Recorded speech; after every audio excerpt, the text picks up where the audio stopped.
This is a presentation of Northeast Streaming Sports.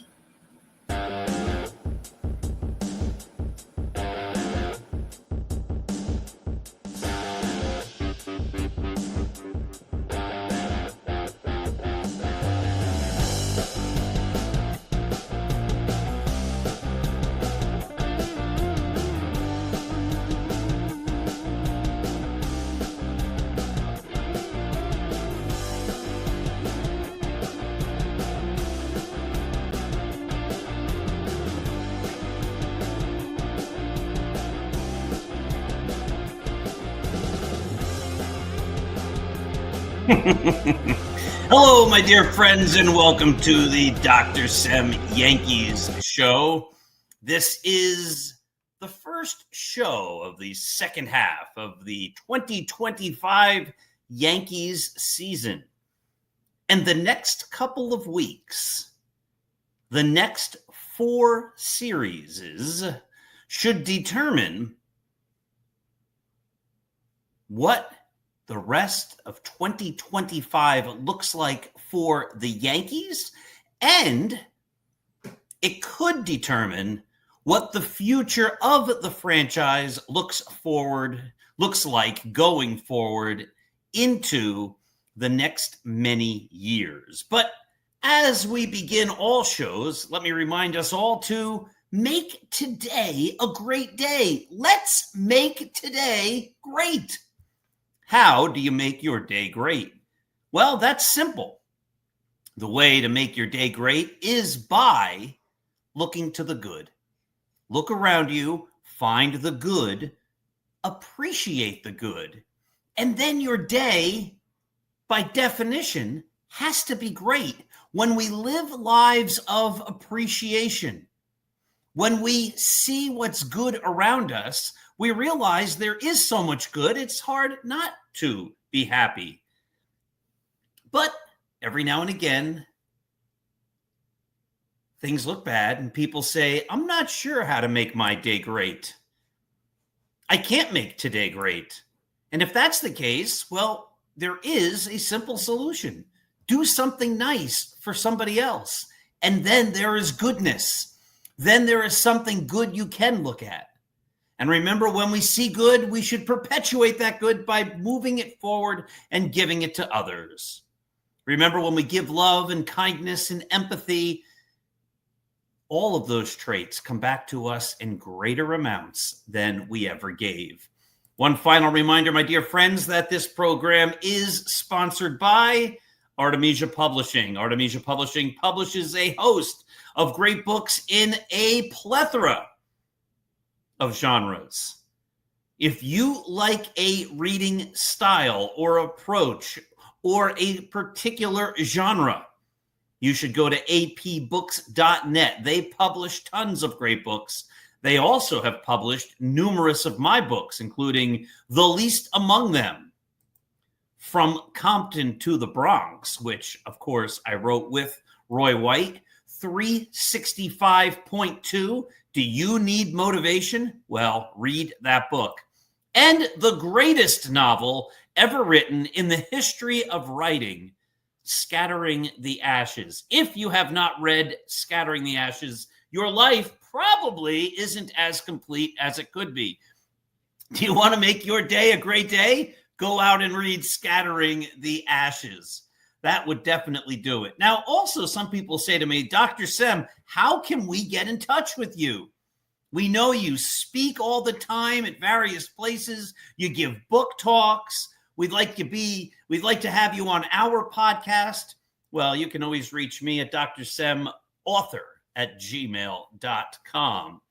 You can find me there, and believe it or not, I do respond to my emails, except those that, which doesn't happen very often, might be obnoxious. But I doubt you would do that. Send me a nice one and let's chit-chat. All right, so my dear friends, of course, you want to also see all the great content on the greatest Yankee blog there is in the universe. Start spreading the news. That logo, which you now see on your screen, will be there for the rest of the show. You may notice everything's a little clearer too today. The sound, the background, the picture quality. I finally got a new computer and everything seems to be working swimmingly. The other one was getting a little clunky. And speaking of a little clunky, well, that's the Yankees.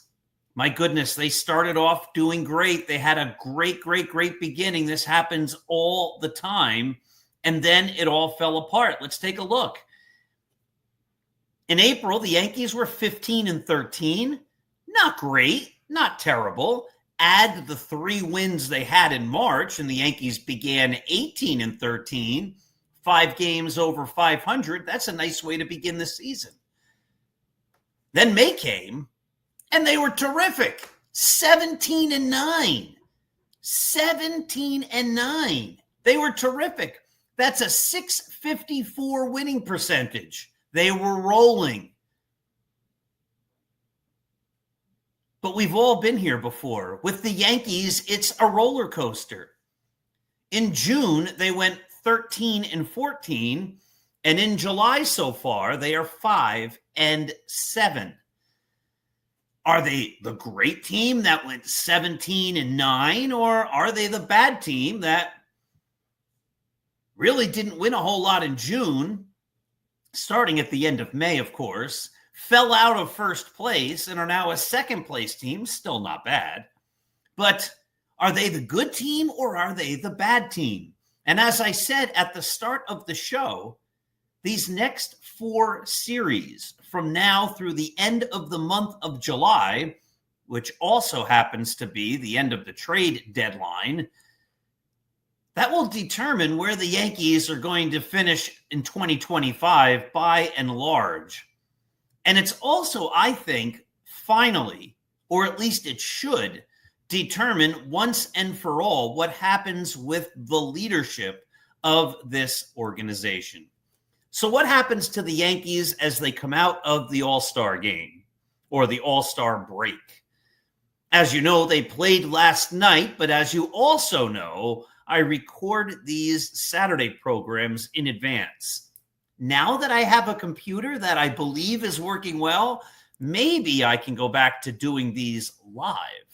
But I always record these in advance because if there's a computer malfunction, the last thing you ever want to happen is to have a computer malfunction while you're live on the air. So the Yankees come out of the All-Star break playing 3 games against the Atlanta Braves. Now, the Braves, everybody thought was going to be a good team, but they haven't been. At the All-Star break, they had 42 wins, 53 losses, a .442 winning percentage.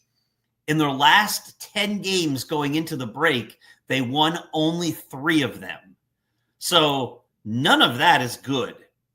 If you're the Yankees coming out of the All-Star break and you have a chance to play a team that is losing, that is not playing well, that is a huge disappointment, you have to win those games. Now, no team wins every game, but the Yankees, by and large, need to win at least 2 of the 3 games in Atlanta against the Braves. That's a no-brainer. Because after that comes, well, a very difficult period. Following the Braves, the Yankees will head to Toronto. Now, the last time they played Toronto, things did not go well. They lost and lost and lost. And now they have 3 more games against Toronto next week, Monday, Tuesday, Wednesday in Toronto. If you need reminding, the Yankees are the second place team. The last time they went into Toronto, they were the first place team. They left Toronto as the second place team because the Blue Jays beat up on them. The Blue Jays have remained in first place. So while the Yankees are 2 games out, the Blue Jays are 55-41, the Yankees 53-43. The Yankees need to, again, win at least 2 of those 3 games. If the Yankees only win 1, That's not going to be good because they're going to find themselves falling another game behind. And if they get swept, that could be disastrous. So it's time for the Yankees to step up and win big games against big opponents. But that's not going to be easy. The Braves, because they've played poorly, should be reasonably easy, though no baseball game is. But looking at the two teams, the Yankees should be the better team there. Are they better than the Blue Jays? Well, their records would say they're not. So this could be a problem for the Yanks. Then following Toronto, the Yankees go home. They finish the month of July with 2 series at home, but the first one is against the Philadelphia Phillies, who just happened to be in first place in the National League East. So the Phillies are 55-41. The Yankees are 53-43. The Phillies and the Blue Jays, if you noticed, have the exact same record heading into the second half. The Phillies, on paper and by results, obviously are the better team. I know everybody in the Philadelphia network will be thrilled to hear me say that, but there are a lot of Yankees fans. There are a lot of fans of every sport that look at their own team with rose-colored glasses, and they'll say or make up or come up with crazy scenarios and rationales to try to prove that their team is the best.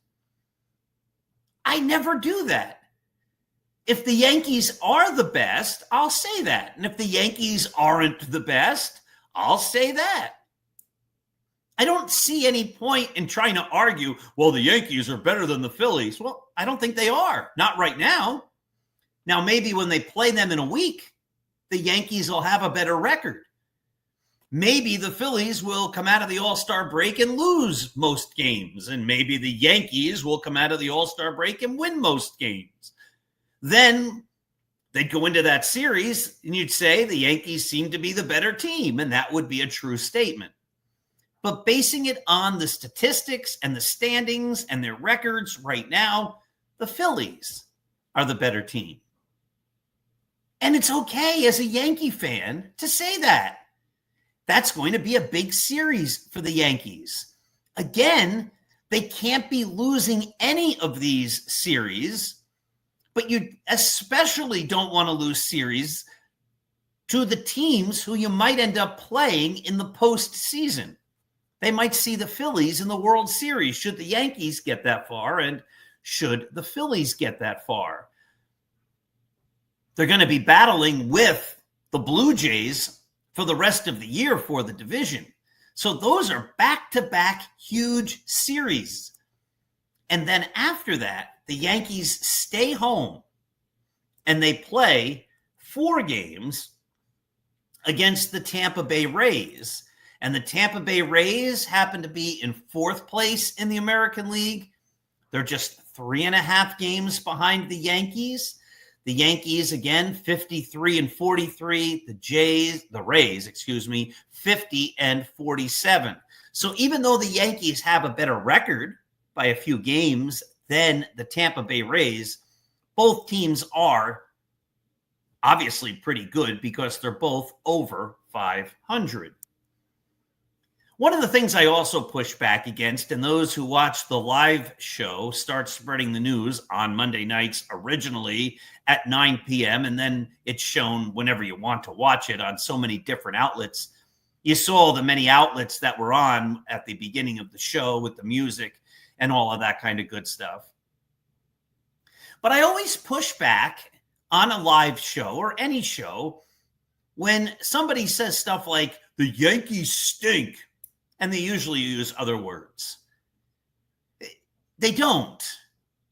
I can be as frustrated about the Yankees as anybody, but they don't stink.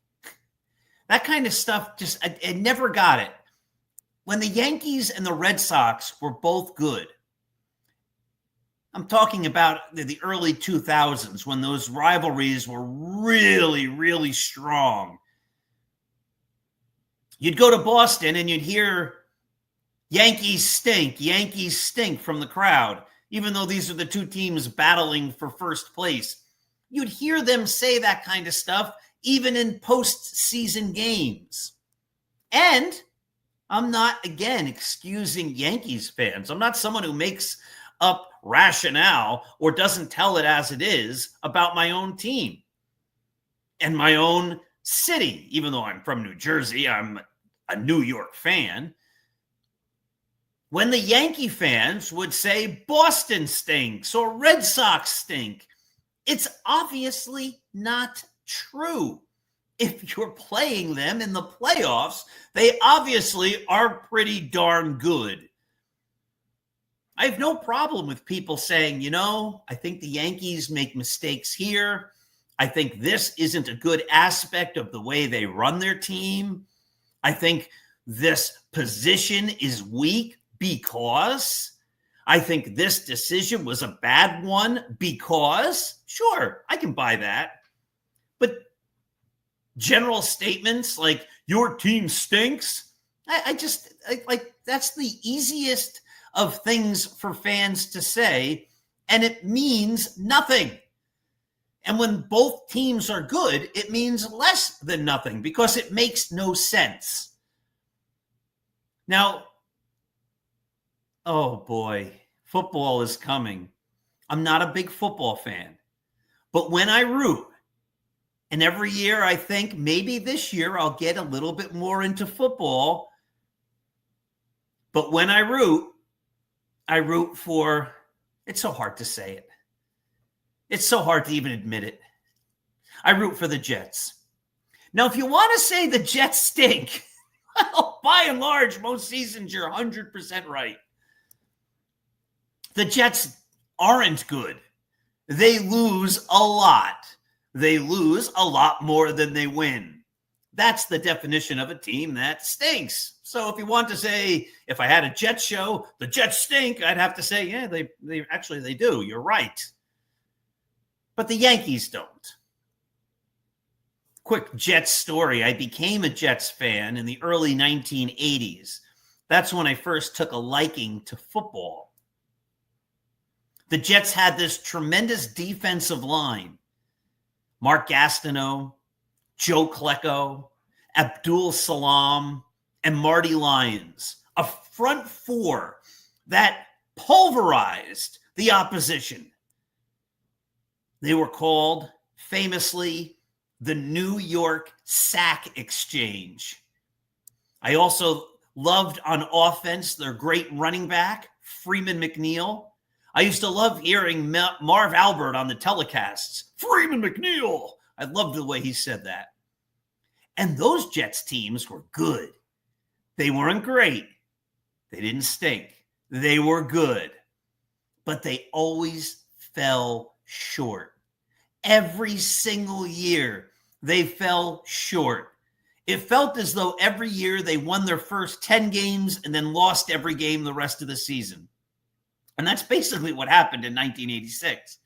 They would win and win and win, and then they couldn't win. And boy, what a frustration that was. And then life got in the way. I was in college. My Sundays were busy.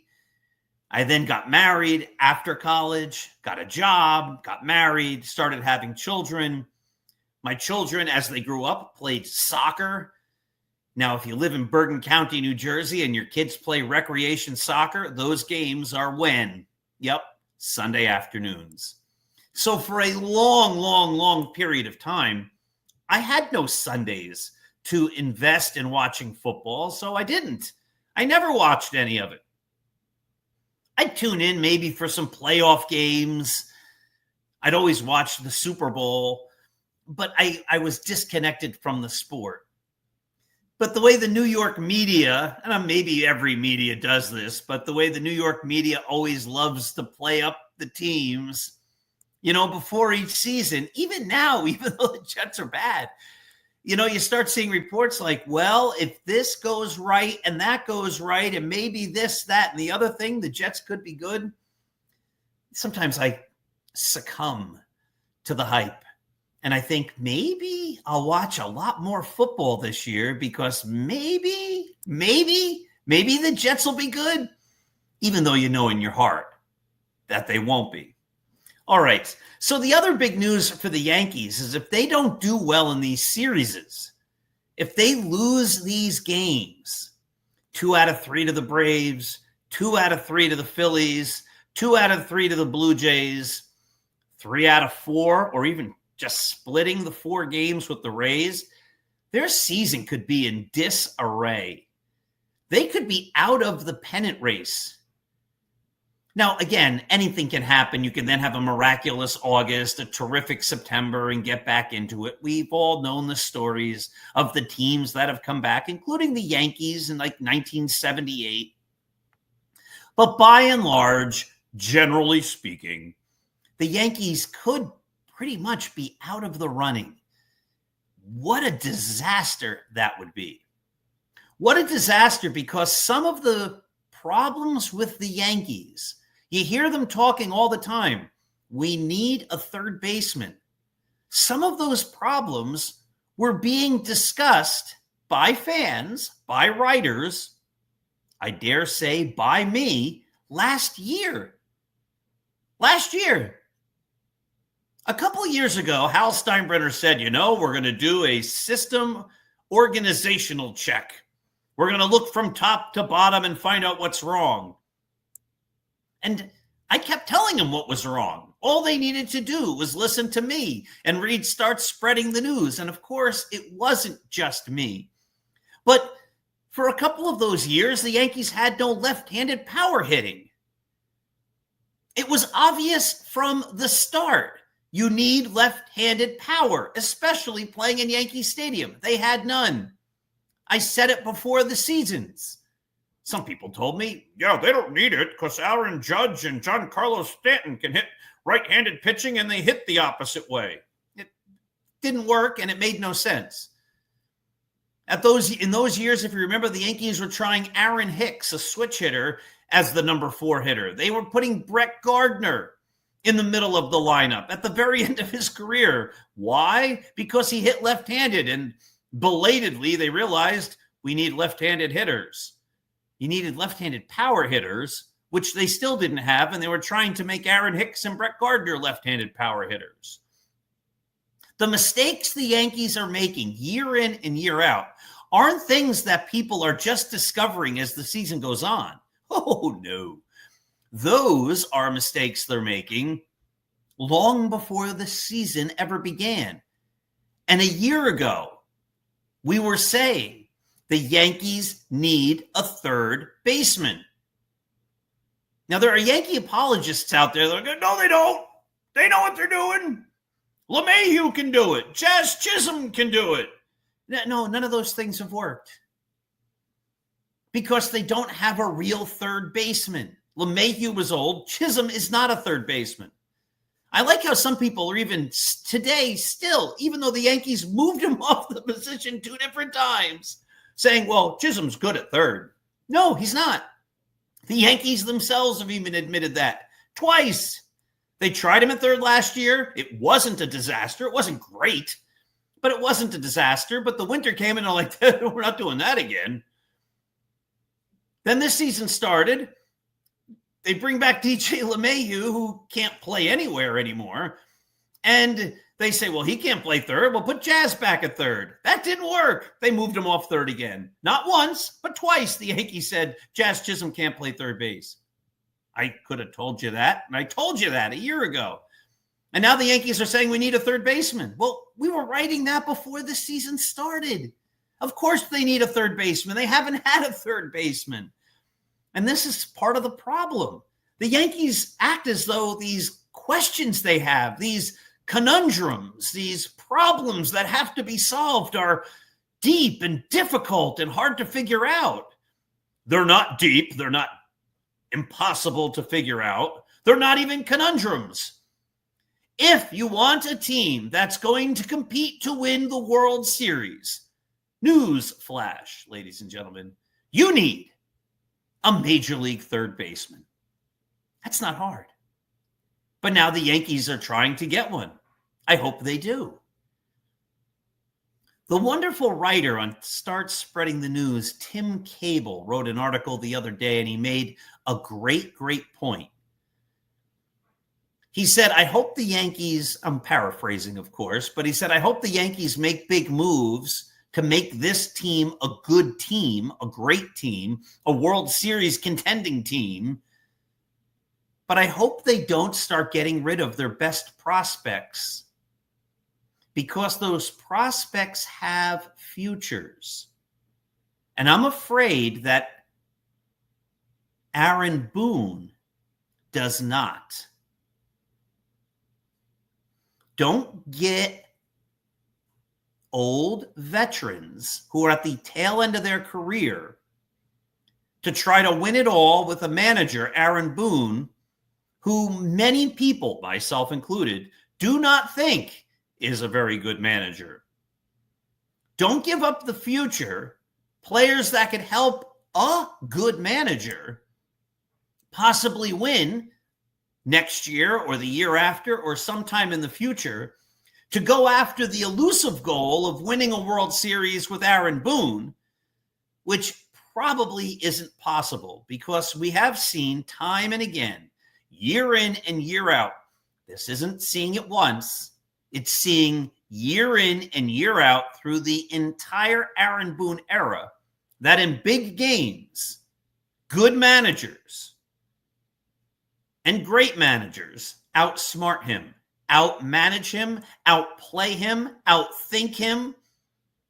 They're playing 3D chess, and Aaron Boone is playing, I don't know, checkers. I'll make it, I was going to say Candyland or Shoot Some Ladders or some childhood game. I'll give him the benefit of the doubt. He's playing checkers, but they're playing a much more highly sophisticated game and beating him time after time after time. So I understand what Tim Cable is saying. Let's not get rid of people who could help, assuming the Yankees get a great manager, that next manager win big-time games by trying to load the deck this year for a manager that might not be up to it. It's an interesting point. It's one I tend to agree with. So if the Yankees fall out of the money, if they don't reach the postseason, maybe even if they're just a wild card, barely sneaking in, and if they don't make it to, and dare say if they don't win the World Series, or at least play a competitive World Series, can they bring back the same decision makers who build teams without left-handed power one year and build teams without third basemen in other years, and a manager who continually gets outmanaged time and time and time again for years and years and years? At some point, no.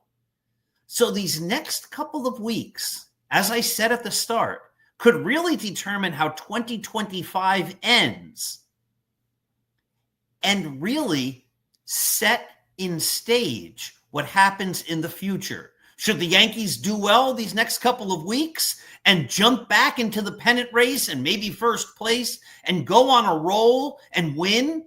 And should Brian Cashman make some great deals to bring in some high-quality players that help the Yankees win?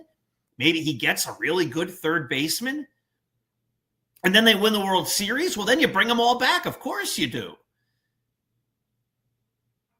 And that's an important thing in Yankee history. They won a World Series for the first time in, I think, 1,000 years, since 2009. That would be great. But if they don't, it might just compel owner Hal Steinbrenner that huge changes are needed in leadership, including Brian Cashman, who I've always said did a great job for a long time, but hasn't done a great job since, and a manager who really never seemed up to the task. All right, my dear friends, that's the end of the show. 30 minutes. How does it go so fast? I want to thank you for watching. Remember to check us out at Start Spreading the News. Again, sometimes people say, Dr. Sem, we need you on our podcast. We need you to speak at our community event. We need you at our local library to talk about your wonderful books. That's how to reach me. Go to apbooks.net as well to find their fine selection. Thank you for watching. I'll be back again Monday night live with, actually, I think this week is recorded. I'm going to be away Monday night, but I'll be back Monday night at 9 p.m. with the Start Spreading the News Yankees Show. Have yourself a wonderful day, a wonderful weekend, and let's go Yankees.